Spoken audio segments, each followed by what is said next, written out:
माता रुक्मिणी ने कहा कि हे प्रभु, जब से मैंने तुम्हारा नाम सुना गुरुदेव नारद जी के मुंह से, तो निर्वस्य कर्ण विवरी हरतुंग तापम, मेरे कान धन धन हो गए। और कानों की धन्यता है ही अच्छी बात सुनने में। आप अच्छी घर की गृहिणी बनना चाहती हो, सासू मां में नहीं बनती हो कभी भी, लेकिन उसकी बुराई मन सुनना बिल्कुल। बहू से न बनती हो कभी भी, क्या किसी की मजाल है, ताकत है कि वो तुम्हारी बहू की और तुम्हारे सामने बुराई करे? खदेड़ देना उसको, क्या खबरदार, तेरी इतनी हिम्मत, कैसी भी हो बहू मेरी है। ये लफ्ज, ये शब्द होना चाहिए। भगवान कहते हैं कथा के माध्यम से ऐसे लोगों के हृदय में मैं बैठ जाता हूं जाके। यह कथा उन्हीं लोगों के ताप प्रताप संताप को दूर कर देती है जो किसी की बुराई सुनना पसंद नहीं करते। किसी की बुराई न सुनिए। माता रुक्मिणी उन्हीं में से एक है।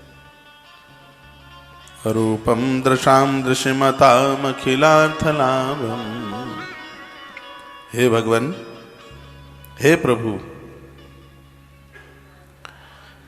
अपने रूप सौंदर्य को जो नेत्र वाले जीवों के जो नेत्र हैं, जो आपकी आंखों को देख लेते, आपके अपनी आंखों से आपकी छवि को जो एक बार देख लेते हैं, वो दूसरे को देखना पसंद नहीं करते। राम जी के विवाह की चिट्ठी, सीता माई के विवाह की चिट्ठी 2 दूत लेकर के आए थे अयोध्या में। रामायण में कथा आती है, तो महाराज दशरथ ने पूछा कि तुमने मेरे लालों को देखा है क्या? देखा है तो बताओ वो कैसे हैं। वो कहते हैं, देव देख तब बालक दोहू, अवन आंख तर आवत को।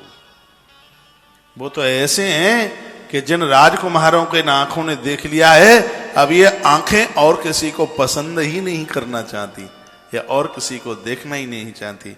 भगवान की छवि ही ऐसी है, जिन आंखों ने प्रभु को देखा, उन आंखों को और कोई पसंद आता ही नहीं है।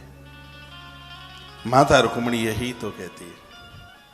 जिन आंखों ने वर को देखा है, पति को देखा, भांवर के समय पर, जयमाला के समय पर, दुनिया में कोई कितना भी सुंदर क्यों ना हो, उस नारी के लिए तो कीड़ा मकोड़ा है। उसके लिए यदि कुछ है तो उसका पति ही है।